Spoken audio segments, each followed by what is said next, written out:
Welcome back, movie lovers. I'm Josh. And I'm Chris. And with our powers combined, we are Garner Brothers Movie Lovers.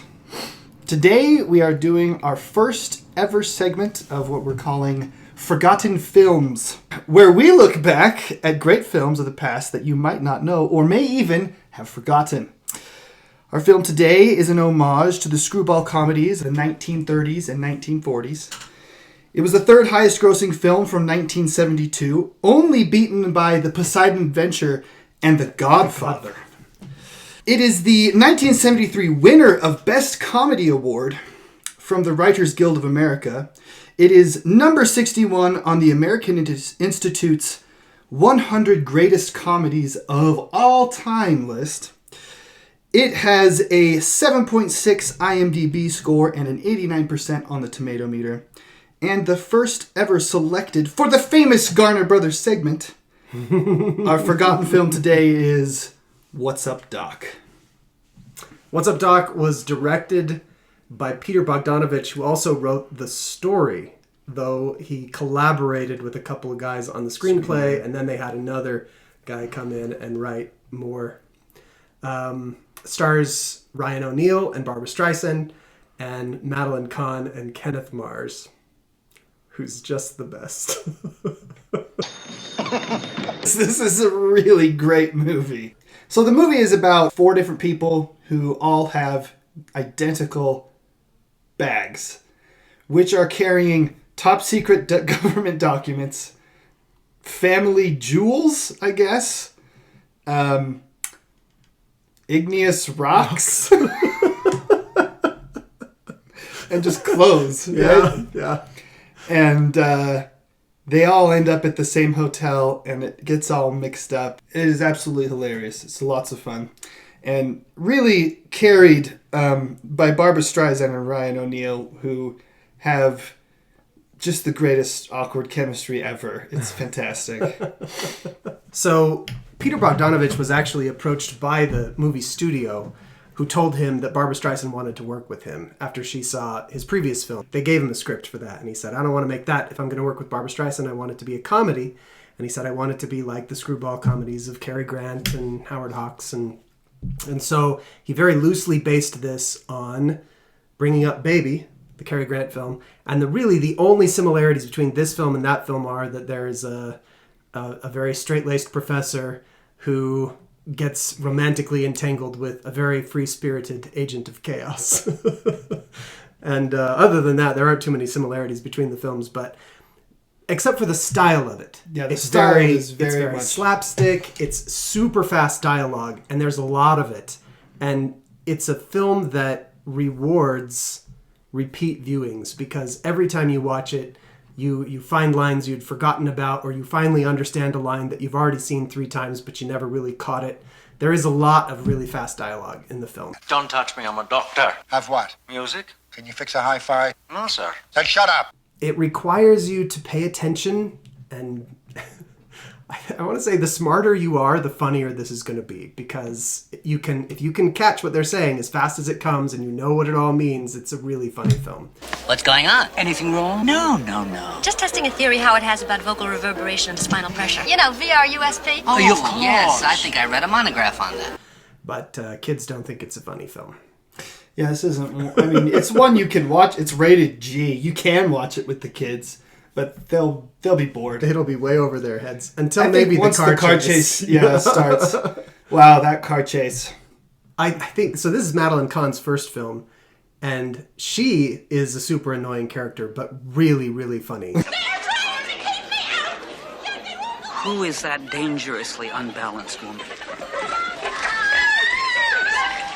And manages to take some of the most mundane lines and make them hysterical. Something as simple as "I'm coming in," the way she delivers it is like, I'm coming in! So she does a lot of great things in the film, and Kenneth Mars steals every scene he's in. He plays Hugh. I am you. You and me? No, I am you. Stop saying that. Make him stop saying that. I think he's supposed to be Croatian, but who knows what accent this guy's doing. It's a hilarious character. He's just an outrageous character. He's always flipping his hair around. He's totally conceited. He's a musicologist. All of this happens around a musicological convention. Where somebody's going to be awarded a grant because of their studies, and the main character, played by Ryan O'Neal, he's doing his studies about finding harmonics with, like, in igneous rocks, like, to prove a theory that the early man somehow had some musical experience with rocks or something. He's always using a tuning fork on different rocks and, like, listening as if that's going to be different, even though tuning forks are always the same note no matter what you hit them on. Yeah, it's a hilarious film. Just so funny. Everything about it. Oh my gosh. This is one everyone will enjoy, and it will be one you'll enjoy over and over and over again throughout your life. So definitely one to put on your radar. Can I say one thing I love about this movie? Yeah. It's a very common trope in a comedy to have kind of a crazy character and what they call the straight man, the guy who's supposed to kind of represent the audience. Will Ferrell and Mark Wahlberg. And take them into, yeah. So in this movie, though, the straight man is Ryan O'Neal's character. It goes so far the other direction. Like, he's not just the serious guy. He's so boring. He's almost robotic. Like, when he knocks on his fiance's door and she's like, who is it? And he says, it's Howard Bannister, your fiance. I mean, he almost doesn't seem human. He's so boring. So I love that they took that trope and, like, dialed it to 11. And Barbra Streisand's on both sides. Yeah. Hers she is just crazy. She just meets him at a pharmacy and just decides from that point that she's gonna have go this after weird him. guy. Yeah. And even though he's got a fiance, and anyway. Yeah. And the car chase deserves a special mention. It is pretty impressive. Apparently it took a quarter of the film's budget and almost a month to shoot this car chase through San Francisco that was inspired by Bullet, the car chase in Bullet, which also takes place in San Francisco. The whole reason Pete Bogdanovich wanted to shoot this movie in San Francisco was to do a car chase in the same vein as Bullet, only to shoot it as a comedy, which they do. And it's awesome. It involves Chinese dragons and playing La Cucaracha on a German instrument of some sort. A Chinese marching band through Chinatown playing La Cucaracha on German Glockenspiel, yeah. I think is what it is. That's right. And also something that has to be mentioned, I think, is the kind of stunts that are done seemingly are effortless, but they are not. They are so intricate, and I mean, because of the kind of comedy that this movie has, it's supposed to seem effortless. You think of, or the barn wall falling down around him. Looks effortless, but it required so much careful calculation, or else it could have killed him, Buster Keaton was in the same vein. It's very Buster Keaton. All the stunts, they're just perfect. And this was the first movie in the United States that credited the stuntmen by name in the end credits. And they deserved that for sure. Oh, yeah. There's some great stunts. There's a particular stunt when you watch it, you'll notice with a big glass pane, of course, that shows up in the middle of the car chase that some guys are carrying across the street because they didn't park on the side of the street they needed to be on, I guess, with this giant pane of glass. And it took 5 days just to film that one clip that takes 20 seconds. Yeah. And that gives you an idea, just how much careful calculation consideration is put into this kind of stuff. Watching the guys holding the pane getting missed by cars by that much.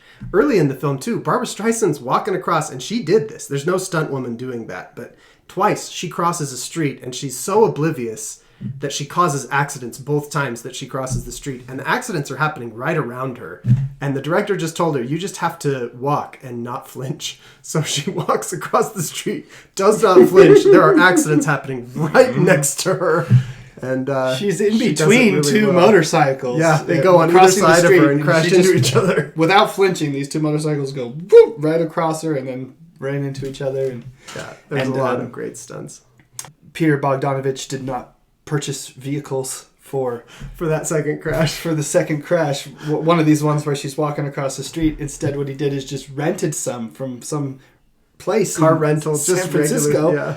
And just told them, make sure to get the collision insurance. And then they crashed him. And then they took him back and were like, sorry, we crashed these into each other. And then there's a scene where they ride down.